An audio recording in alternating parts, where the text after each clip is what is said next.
Mario Ledesma a de quoi être fier, les joueurs des Jaguars ont réussi l'exploit de battre les rugbymen d'Auckland, 20-13.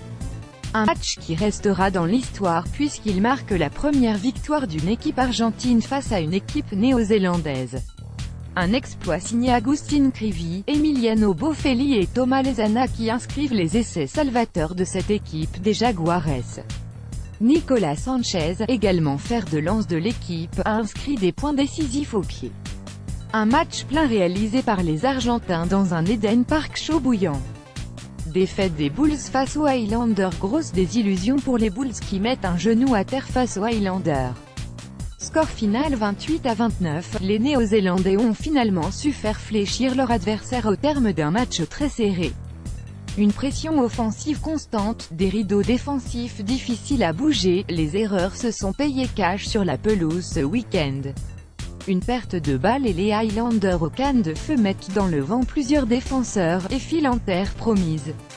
À la sirène, les Bulls sont devant 28-26, une pénalité est sifflée en faveur des Verts qui passent le ballon entre les poteaux, un superbe jeu au pied qui enterre les Bulls. Carton jaune pour Scott Barrett et Ryan Crotty. Ils ont pourtant laissé une chance aux Brumbies de concrétiser, sortis à 3 minutes d'intervalle. Scott Barrett et Ryan Crotty ont vu jaune. Les Crusaders sont 8 fois champions de Super Rugby et n'ont pas tremblé face aux Brumbies. Avec 3 essais convertis, ils rentrent au vestiaire avec 13 points. Le sursaut d'orgueil a permis aux Brumbies de dominer la seconde période mais ils ne parviennent pas à scorer. Impuissants, les Brumbies s'inclinent 8-21 et siègent à la 4e place de leur poule. 18 rencontres, 11 victoires pour les Reds. Première affiche du week-end, les Lions de Johannesburg se déplacent chez les Reds.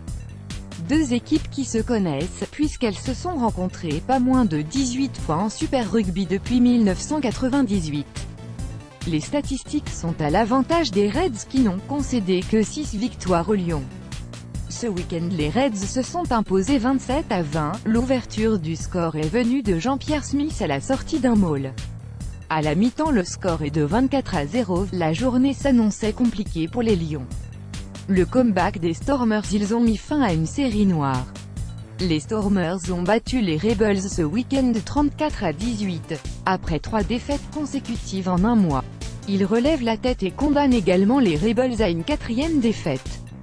Respectivement 4 et 2 de leur poule respectivement les Stormers et les Rebels, il ne reste plus aux Sud-Africains qu'à confirmer. Les Néo-Zélandais devront se ressaisir pour ne pas chuter en bas du classement. Par Fanny Rousse.